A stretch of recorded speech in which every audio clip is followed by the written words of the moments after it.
Hey guys, this is Mike Akaviva, Success Catalyst for Young Digital Hustlers, and in today's video I'm going to share 3 different strategies, 3 different methods to help you reduce overwhelm in your day. And this is very powerful if you're an entrepreneur, stay-at-home dad, stay-at-home mom. Either way, this will really help you out.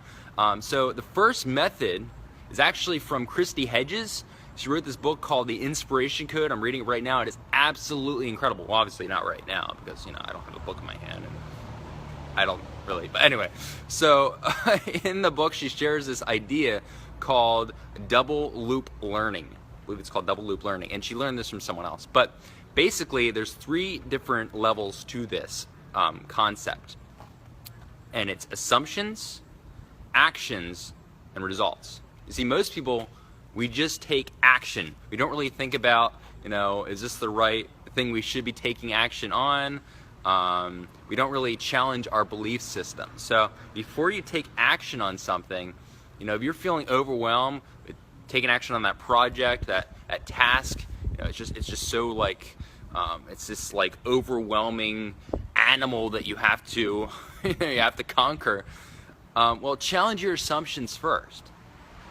Is there a better way to do that? Is there, have other people done it a different way? Have other people accomplished that same thing, a different way? Challenge your assumptions. So if there's anything that you can think of that might help you better break down or better understand what you're about to get into, research. Do your research. Talk to people. Figure out the ways how they've actually achieved the same thing. Challenge your assumptions. So that's tip number 1. And you can use that for anything. So most people, they just take action and then they have results. And the results may not be, what they expected. And they're stressed out when they're taking action because they're not in the right mindset, because they don't have the right assumptions and belief in what they're doing, because they don't know for a fact that this will work or not. Because they didn't challenge that assumption. So again, assumptions, actions, results. So you got to add the assumption part. And again, don't just take action. All right, so tip number 2 is actually from Tim Ferriss. It is what's called the minimum effective dose. And so this is basically, you figure out what's the most effective way you can accomplish something with the least amount of effort, or what is the best way to achieve your goal without doing way too much. So it's the minimum effective dose. Now this actually can be applied to my day so far. This morning, I wanted to make some eggs and some bacon. I did, really good. But there's also this recipe in my paleo book to make this paleo bread, and it would require me to go out to the store and get some chia seeds and some almond butter and some coconut oil, which I don't have. But instead, I just made the eggs and bacon. It was the minimum effective dose. I didn't have to go out and get the bread and make it all fancy and everything. It would have probably tasted better, but it was a way for me to eat quickly and get out the door so I can really begin my day. Otherwise I'd be spending hours in the kitchen making this bread. Well, it would only take about an hour, but and then put the egg and everything on it. So I didn't have to do that, and the nutrients still went in my body. So what's a way that you can do something to achieve the same result without doing way too much? So that will definitely reduce overwhelm in your day. And third tip for you is to stop multitasking.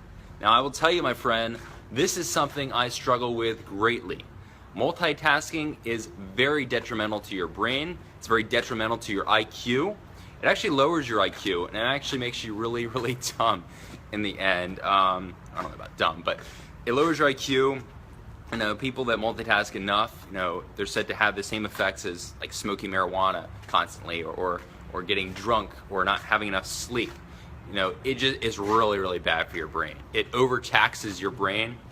It overstimulates your brain, and you only have so much willpower in the day. Remember that. We only have so much willpower in the day. Everything you focus on drains your willpower. Everything you do drains your willpower, which is why if you find the minimum effective dose and you challenge your assumptions, that would really help you out. But also, stop multitasking. Close certain bars on your internet. Minimize certain tabs that are open, and only have the tabs that are specific for that project that you're working on. Only have those open. And also, just so you know that multitasking, there's no such thing as multitasking. I mean, I just said that there is such thing as multitasking, but it's actually called something else. No, your brain can only focus on one thing at a time, and what you're really doing is something called task switching. You're switching tasks, and you can only devote a certain amount of energy and focus to a single task at a time. And when you multitask, or well, if you task switch, it takes about 20 minutes, 15 to 20 minutes to get back your focus, to get back on track to what you were doing before you started multitasking and you started doing a whole bunch of stuff at once. So it takes like 15 to 20 minutes to get back on task when you're scrolling through the internet for some random reason, because you wanted to check the scores of the game, or you wanted to look at this really cool product on Amazon, this really nice DSLR camera. I'm just throwing out some ideas here. But you need to get work on another project, and then you jump back to Facebook and connecting with people and talking to people. You're overtaxing your brain. So just do one thing at a time, and keep your focus on that one task, and keep 100% focus on one task at a time. Time yourself as well for each task. Now again, this is something I really struggle with because I have ADD, and that's really not an excuse, but I task switch too much all the time. I'm somewhat multitask all the time, just because I am very curious, and I get super stimulated. Overstimulation, by the way, is not a good thing. If you're overly stimulated,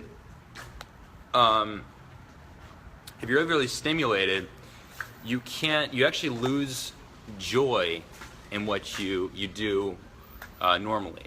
So if you have a business, and actually I was listening to Tom Shallon. He's a network marketing expert pro, and he has this really great training program. And in this program, he was sharing how he used to be super stimulated by like online poker and stuff like that.